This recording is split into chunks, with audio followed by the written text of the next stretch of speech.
I wanted to talk a little bit about what I do as a musician and what my goals are with research and pieces I'm doing, and what I really want to give to the world with my creativity. So I made a really conscious decision a few years ago that I really wanted to invent new ways to work with percussion and computer music together. And that was kind of because my background was in computer science and mathematics. And I actually did my undergraduate in mathematics. And I was really interested in combining those areas. And so because I'd done a lot of computer science courses at university, it wasn't such a big deal for me to start looking at programming languages for music. So I started to look at that, and I was really interested in what composers were doing, combining programs with programs for making music with live instruments on stage. And that was kind of the topic of my thesis when I was doing my master's in Canberra. So probably most of the people here were at the concert last night where I played the snare drum piece. And I think that's a really good example of a piece where you combine computers and percussion and get a really interesting result for a few reasons. So I'm going to open up the score to that to show you guys what it looks like. Now, we're all used to playing, well, it's very common to have compositions that have percussion and tape as well. And that's a really exciting thing. It really allows the composer to bring a lot of extra sounds into the piece that percussionists can't make. And it also lets you get a much sort of bigger sounding performance than you can do when you're just a percussionist by yourself. So that's a really useful tool. But the problem with a tape is that once you press play, that's kind of it. So you press play, and if maybe there's a click track, or maybe you just have to keep up with it, and you have to really know the tape part inside out, and be absolutely sure that you're not going to get off that tape unless it's like something spacey where it doesn't matter, you just fade it out at the end. But there's another option, because we have computers now that can listen through a microphone, listen to what you're doing, or through a camera, watch what you're doing. The computer can make decisions during the piece and play things in reaction to that, and then allow you to react to the computer. So you get a kind of interactivity between the computer and the percussionist happening. And that I find really interesting, that interactivity between computers and a live performer. So the piece I played last night, which is by a composer called Liv, it's not working so well on the screen. It's designed for my display. It's a really good example of a piece which is interactive between the computer and the tape, and that's kind of the reason I chose it. So what you can see happens here is I've said there's a max patch, which Max MSP is a programming language for creating computer music, and a lot of composers are very deeply involved in creating sounds with Max MSP, or creating some kind of generative composition, that is, programming the computer to compose the music for them based on the parameters that they give it. So Liv, the composer, has this max patch available, and he also had a score. And something which I added to the piece was to add the score into the max patch as well, so that I only have to look at one thing. So when I play I'll just start the piece going, so you can see what happens.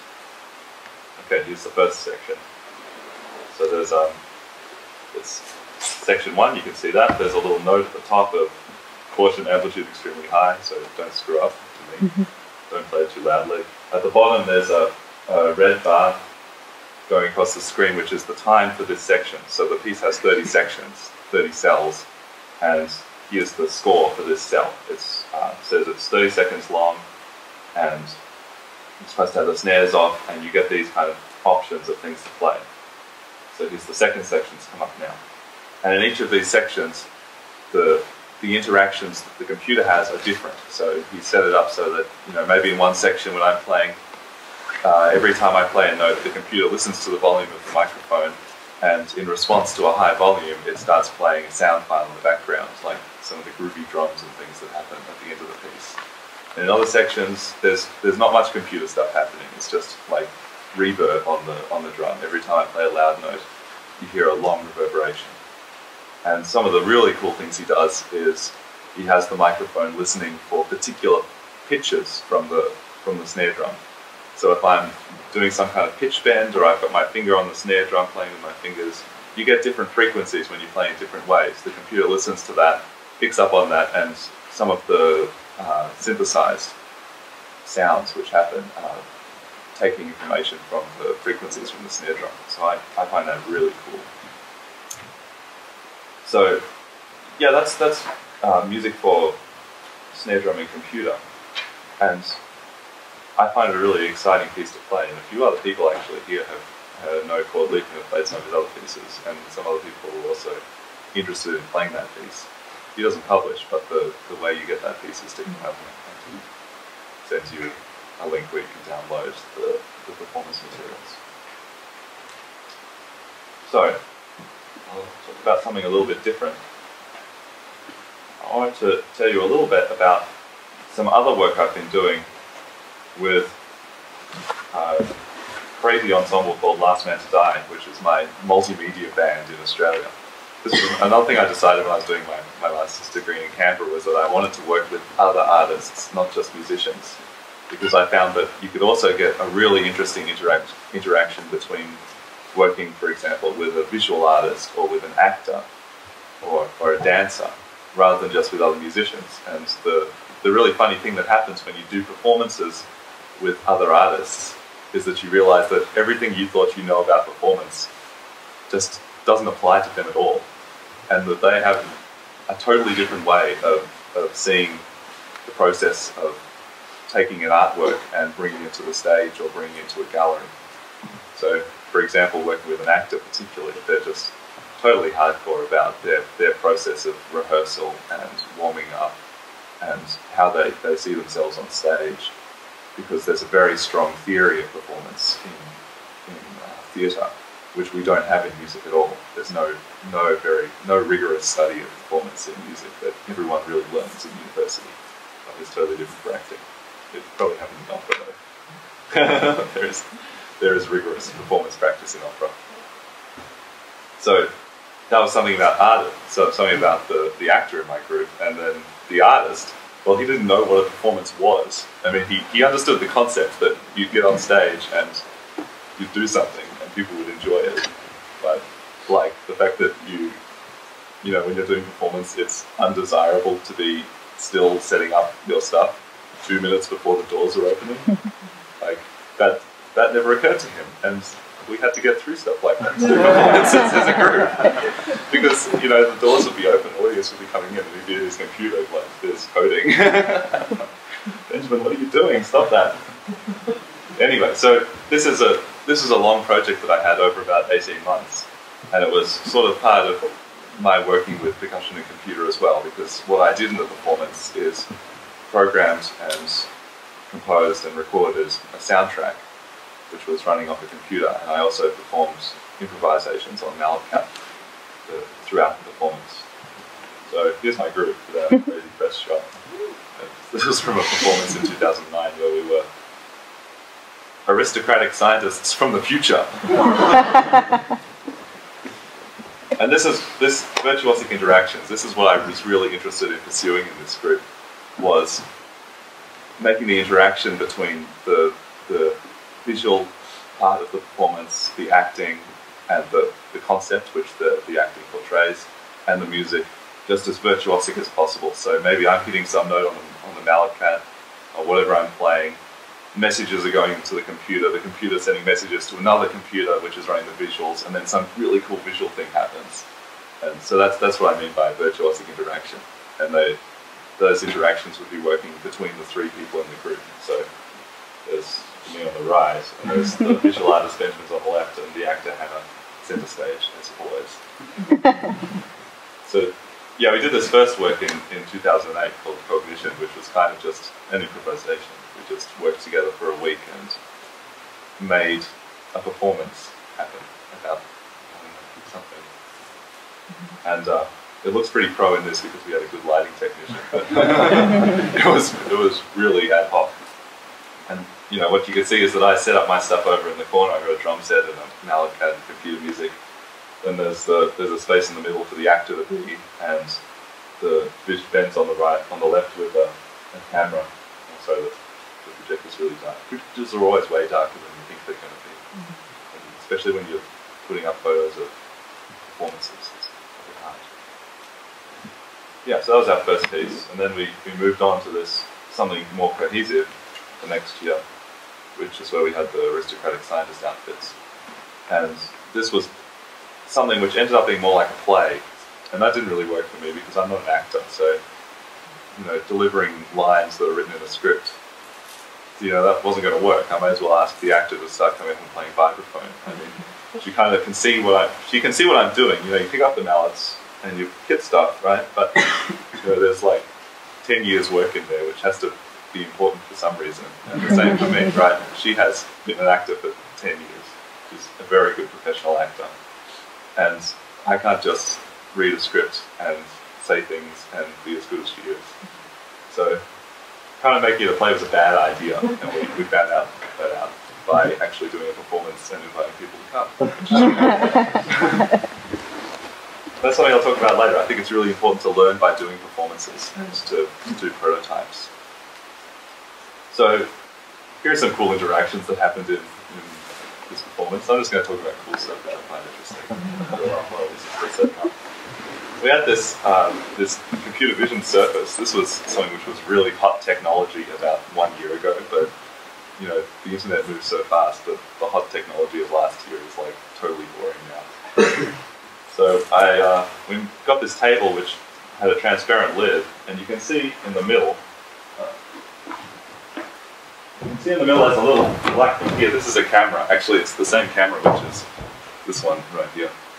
And so that camera was looking up at the transparent table, and then we've got these teacups there, and on the bottom of the teacups is a special pattern, kind of like a barcode, that the camera, because sending data to the computer can look through the camera and analyze the image and find where those little patterns are and figure out where they are, and then send messages to the other computers doing the visuals and the sound in that piece. So as we moved around the teacups, which was a big part of the performance, we were controlling aspects of the performance like that. And the other really cool but not very interactive thing was that there were lights in the teacup, so it was totally cool. You can actually see on the screen behind, here's a little picture. That's the computer that's looking up through the table. And you can just see a little bit of grey, which is the mark on the bottom of the teacups. So that was a cool thing. Another cool thing was I made this heartbeat sensor out of electronics. There's this electronic prototyping system called Arduino where you can get this little blue guy. That blue guy, you just buy it, and you can connect that to a computer and program it. So you can what you might want to do is put in some sensors, like light sensors or touch sensors or something, or temperature sensors, and then you take the data from that, and you might send the data to another computer or use it to control motors. So people use these things as the brains of little toy robots and stuff that engineering students love to play with. Have you ever seen engineering students at a university? And they're all really geeky, and they've got shorts, and at least in Australia, shorts and really dandy shoes, and they're all walking out, and then they come out one day into the path, and you're like, oh, there's the engineering students again. What a bunch of geeks. And then they get out some amazing remote control helicopter or something. What are these kids doing? How do they have such cool stuff? Engineering students. Yeah, so this is a presentation sort of for engineering students, is that it's really easy to make the heartbeat sensor. So I figured out how to do that on the internet. And the cool thing there was that the actor could hold that, and when she was performing, she could put her thumb on it, and it would read when her heart's beating, and then send a little message every time it detects the heartbeat to all the other computers. So when her heart beats, the whole room went thump, thump.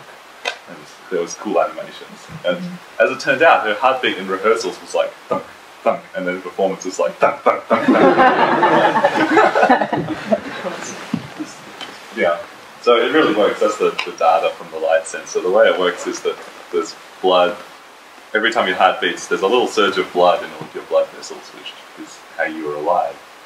And there are really little blood blood vessels in your skin, and you can't even see them.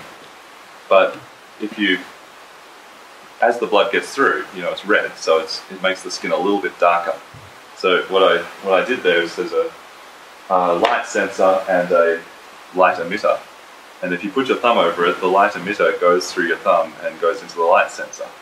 And if you don't have a heartbeat, then it's the same reading all the time because your skin is not changing how dark it is. But when you do have a heartbeat, your skin gets a little bit darker, so a little bit less light gets into the sensor. And so that's what this is, this data reading. This is where your skin is really light. This is where it's really light. There's a lot of light getting into the light sensor. And then as soon as there's a heartbeat, it bumps up like this. Bump, bump. And it's not a very big change. You can see there's the whole screen for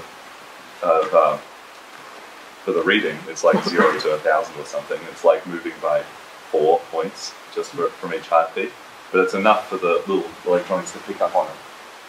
Oh, it works. These are things are working. Oh, there should be sound. You can see little lights flashing every time I get a heartbeat. Boom, boom, boom. That really works. Yeah, this is 2 gigs plus Ethernet. It sends out a message over a network to the other computers straight from the little electronics thing. Yeah, so we started exploring with other things, and we combined bodies with projection, and there was this really cool thing I did at the end of that year where we gave the actor this blank mask to wear with little infrared lights on the side. The camera can see those lights, but if you look at it, you can't actually see it. It's in infrared. So when she wore it, there was a camera looking, actually a camera in one of those Nintendo Wii controllers, have a camera in it, and it could see where her head was, and then send that data to the computer, and the computer would project a face over her face, a new face. That was a fun experiment, but it didn't really work that well. I haven't actually had the time to really explore that in the performance because it was quite hard to set up. So then we moved on to this really long performance process of building a performance, and this is what I wanted to talk about, prototyping a performance. So for a long time we knew as a band, as a multimedia band, we knew we wanted to do something cool. We wanted to have our eponymous album called The Last Man to Die performance. And we applied for a grant to get started, and we actually won that grant, so we're really excited. We're going to do this, we're going to do this. And that grant paid us not to work for 3 weeks, and then paid our expenses to get a few things. And we also, because we got the grant, it was easy to approach someone and kind of wrangle a free theatre for a few days. So we ended up doing this work, and the thing that happened was that in that few weeks, we just kind of got to stage 1 of the performance. We worked for 3 weeks, and programming sounds, composition and everything, it takes a long time. And especially when you're thinking about all the different aspects of performance, and there are only 3 of us. So the result that we got at the end of the 3 weeks, well, there was something. We performed and people came and thought it was interesting, but it wasn't great. So that was the first one. But because we'd already done one, it was kind of easy to get other people interested and generate an opportunity for ourselves to do the same thing again with the same work and do the next stage of development.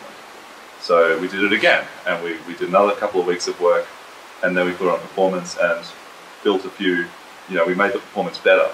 And then that actually happened 4 times. And then after that, we sent off we'd sent off applications after the first one to get into these arts festivals in Australia. And they said, all right, come to the arts festivals, but it's going to cost this much money for the accommodation and travel and everything you have to pay for. But because we've done all this development of our performance, it looked so good and so interesting that we got a huge grant to actually take it on tour. So that was like an amazing windfall for us, and we went on an awesome tour. But it was because we kept doing it. It would be impossible to expect that the performance could be perfect the first time, because there's just too many things to think about. And I think that's a philosophy that I really incorporated into my creative process, is that things are never good the first time, but you have to perform it anyway the first time, because otherwise you won't know what to fix. You never know what to fix until there's an audience there looking at you. So yeah, that's my philosophy. It's a philosophy of repeating things, iterating the performance. So the interesting thing about Last Man today, I'll just show you what the performance idea was. The idea, one of the ideas was we were going to observe the audience as well as they were observing us.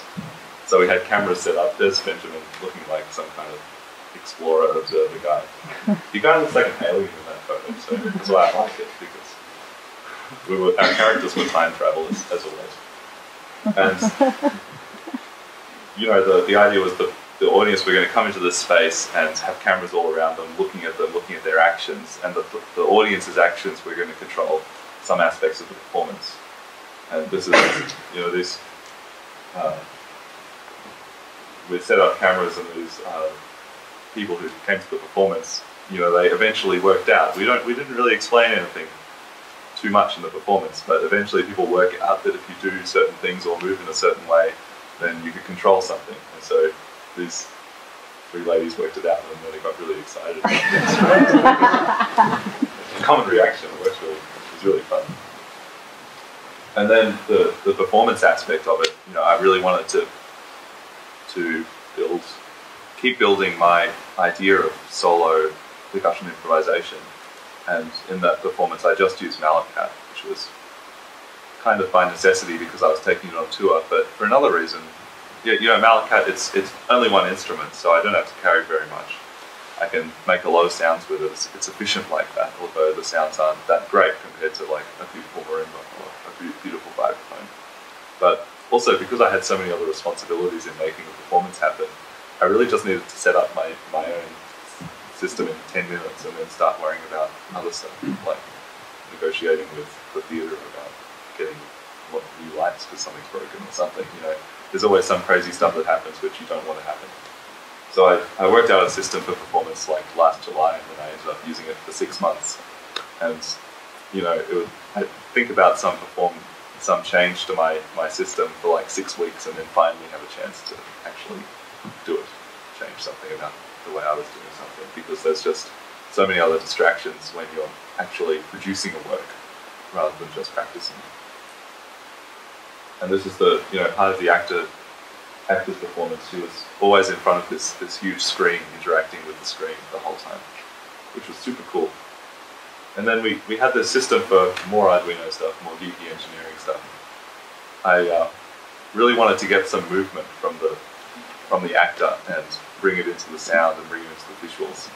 So we set up this system with the Arduino with another Nintendo Wii thing. This is the nunchuck. You know, with the Nintendo Wii, there's the right hand thing, like the remote controller, and the left hand is just a little controller with a thumbstick. It actually has an accelerometer in it, so it can sense when you're moving around.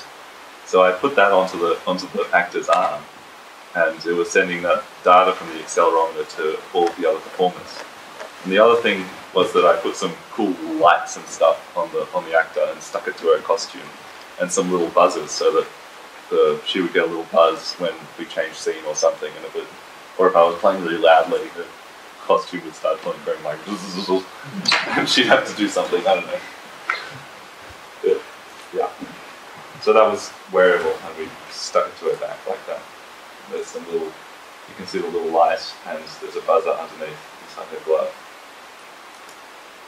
Yeah, and there was this other thing about the audience. We each gave them this ticket with a barcode on it, and when they came into the venue, we'd explain that you actually have to use that ticket to change any scene. So if no one did anything in the performance and didn't scan their ticket at the special scanner, we'd just sit there. We were prepared to sit there for an hour.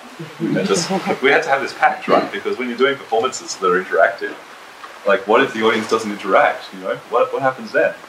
And some people are like, well, then you have to force them to interact, or you have to do something. And we were like, no, we're not going to do that. If no one does anything, you know, we'll just be quiet and watch them, and eventually they'll get the idea.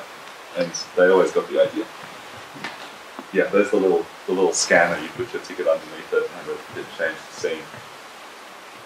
Yeah, the interaction is the performance. That was what I wanted to get out of that whole process of designing that performance. And I think the audience found it interesting and fun to interact, and we got some super good reviews, although we didn't make any money.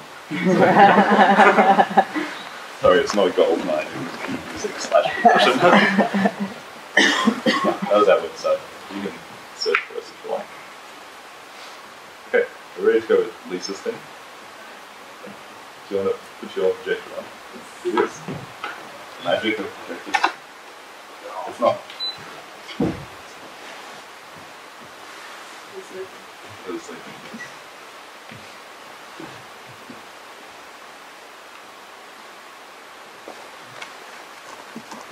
Before I have a short talk before I play something else. My name is Chi-Hsia Lai, and I use the fake name Lisa all the time. And I sort of grew up in Taiwan and moved to Australia around 10 years ago. Studied percussion and media art and collaborated with Charles. And then now I moved to Helsinki and studying there as a PhD student. So how did I get here? Like, I was studying percussion before, and I kind of got very, very interested in the idea of extending my performance technique into something else. So, although I enjoy play this sort of interpretation phase of this as a performer, but I kind of want to go beyond that, and I want to take part in the creative process as in the conceptual development, technical as well as artistic and scoring, while developing a performance work.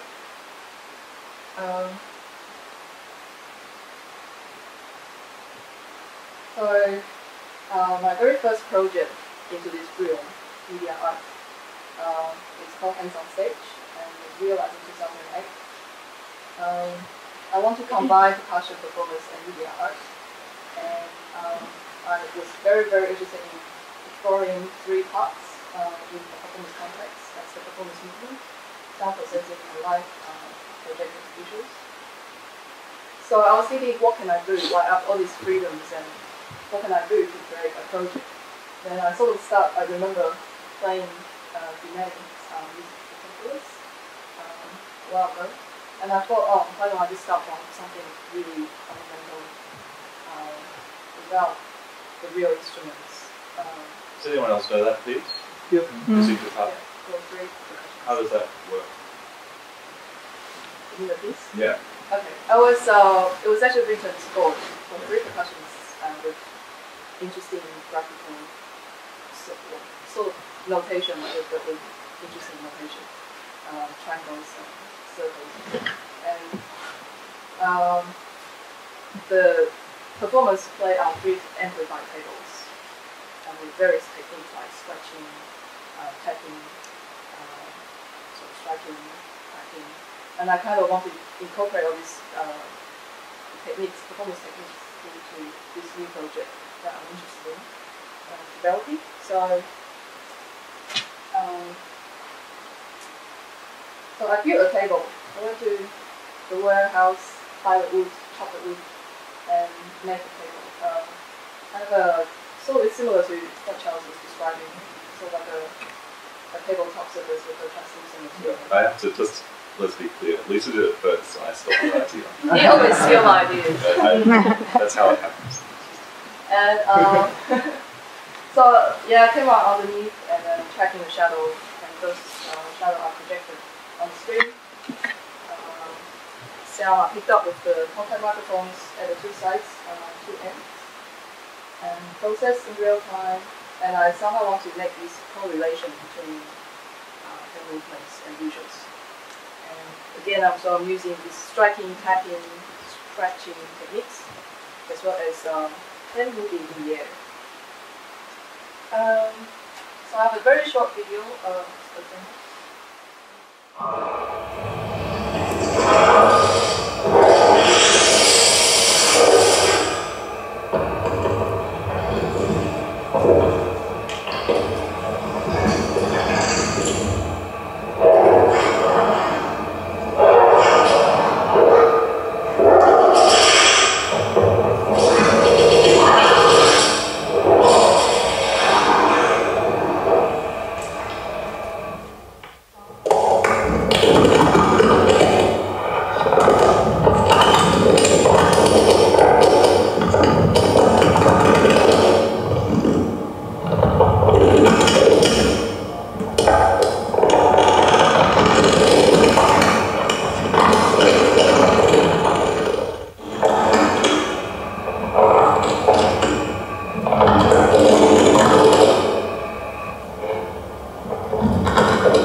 master's studies project, and then I had this idea of why not implement this technology on a real instrument and see what kind of sound I can get out of it and what kind of interaction can I get out of it. So I'm gonna jump straight into this and come back to talk a little bit more.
Can I have the talk a bit less like this?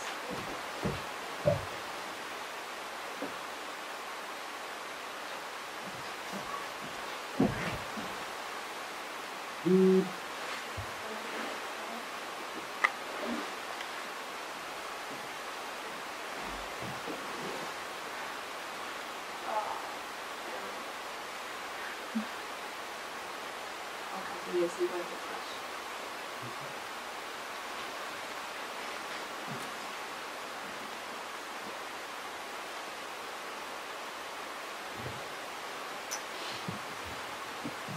Sorry, because of the resetting, sometimes the lighting is different and then everything is different.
So that was a work in progress of this. I want to implement this technology onto a paper, but somehow the lighting wasn't probably I moved the light and it wasn't as responsive as before. But, anyway, so last year, 2010, I had this artist in residency opportunity at Taipei Artist Village, and where I worked with another percussionist, Taipei as a collaborative project. We created a 45 minutes non-stop performance, and we purposely tell people not to applause in between pieces. And the venue was in an art gallery, and we have this theme of travel and home, because Taiwan is our home, but a lot of times we're traveling so much that we kind of miss Taiwan. So we were using this whole gallery space. It was white walls, concrete floor, and boring, so very spacious, and we can do anything that we like. So we don't like the wall, so we find some friends to help us paint the wall. So we create this plan. We want to fully use this performance space, and we want to test. We want to somehow stay in this traditional performance, where performers are actually playing music and audience sort of sit down and enjoy the music. But we want to play with the space, see what kind of result we get. So the entrance is on the right hand side. We set up 4 pieces in 4 corners, and with the audience in the middle. And we walk around during the performance. And the entrance, there was this big old food counter thing. I was thinking, what do I think about Taiwan whenever I go back? And I really miss this greeting thing that people do in Taiwan. When you walk into a shop, restaurant, cafes, they just yell out like "welcome," but in various ways, and really just feel really welcome. So I went around and recalled 6 or 7 samples of shots people saying welcome, and I put it on the floor with a very easy piezo as a trigger. So whenever people step on it, they just trigger the welcome. Kind of want to reinvent this whole space, something touchy with how it's been. And so we have the audience in the center, in the gray area spot, and we decided to, because of the boring white walls, we have to somehow decorate the space. We decided to use melons. So we had them around in space, and it was actually quite tricky because you can't really damage the wall too much. So yeah, they fall down. Next day we have to redo them every time we do it.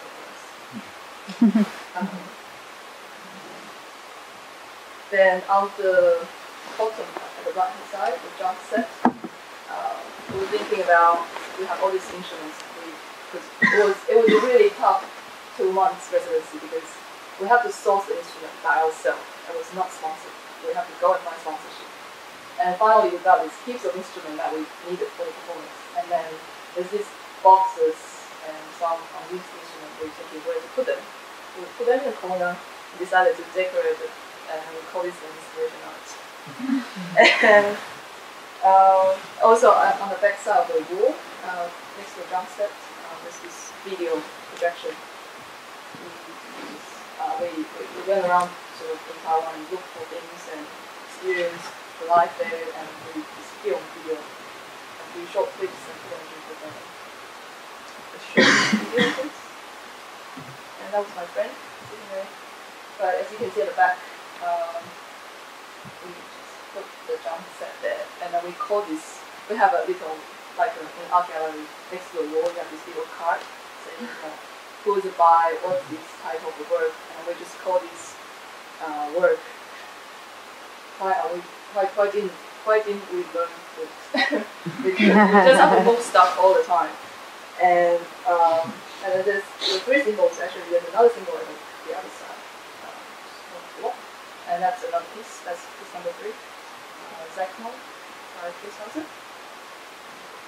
So It starts from the improvisation as the first piece of the project. We start playing when people are entering the gallery space. And Haiti, my girl, was playing this random stuff, whatever she feels like, and I was reading these papers. So we want to create this feel of this unconventional kind of, we are sort of the installation art there as well. And then I packed my luggage because we want this being of travel to have a little luggage next to me. Packed my mallets and walked to setup number 3. It was sort of like a commissioned piece by a very emergent artist composer. It's a very theatrical piece for 2 percussions and 1 on each side. And we just put music everywhere. That's our cheat sheet. And in between music, in between the music program, we have electroacoustic music. We record sounds which I want to be interested in, like natural train, people talking, or some really traditional food vendors, keep drawing something or something. Some basic sound, we play a few short sound clips in between performances. So the minute we finish playing cell number 2, the yellow square, we'll play that piece of music and then we'll slowly walk to the next cell. And for this piece number 3, Techno by Chris Helser, many of you have played it, for 4 singles, including percussion. We kind of want to add this visual on top of this piece. So we were playing behind a big fabric. It's actually this king size sheet, that sheet. We put it on the wall and there's this gap, so we set up. Looks like one symbol. So we basically play behind the screen, and the audience on the other side of the screen. So where they see the shadows as well as the visual projections. Very simple visual projections. And that is actually, again, correlated to music. Because I was using very simple 4 triggers attached to the simple bell part, and as the simple vibrates, it triggers the visual. That's how it looks like. And the last piece is, I call it 2 chef or 2, and this is for 1. Actually, I have the 2/3 version first, and now I'm looking for a solo version. So I use a bass drum and a snare drum, and each performer takes one side with a projected visual that you sort of see on the wall.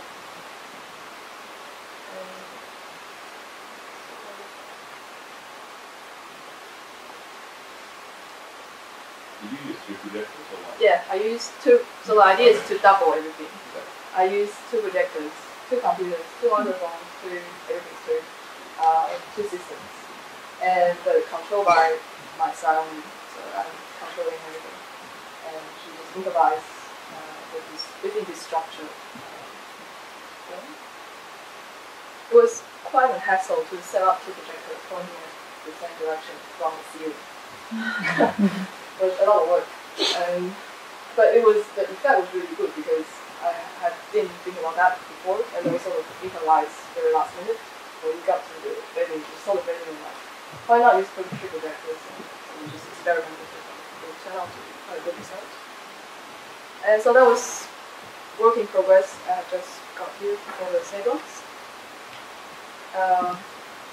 So what I was really interested in the whole idea of media, technology, and percussion, combining them together is the sort of the unique approaches and the expected new possibilities that I could probably play with limited knowledge of technology knowledge. But so actually for my doctoral studies research, I'm very interested in developing more works as well as study how to engage with the audience through this digital media performance work.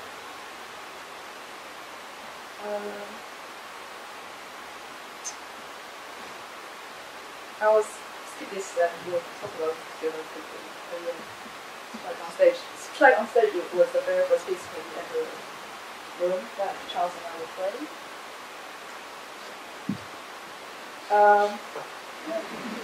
So I was interested in how music and technology can deliver further contribute to the development of the music practice.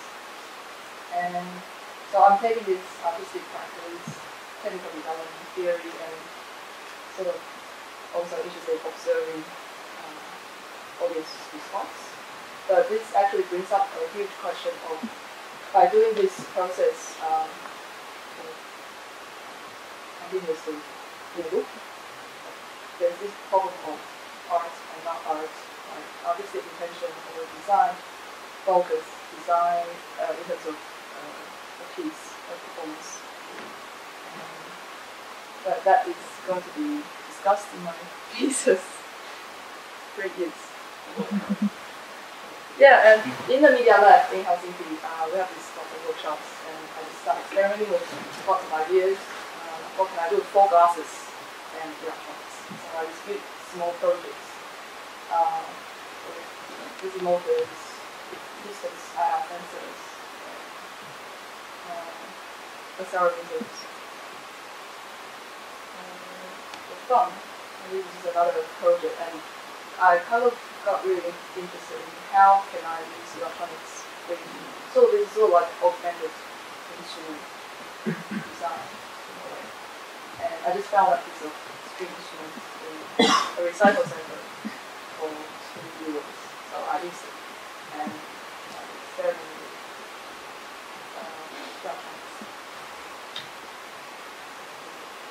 electronics.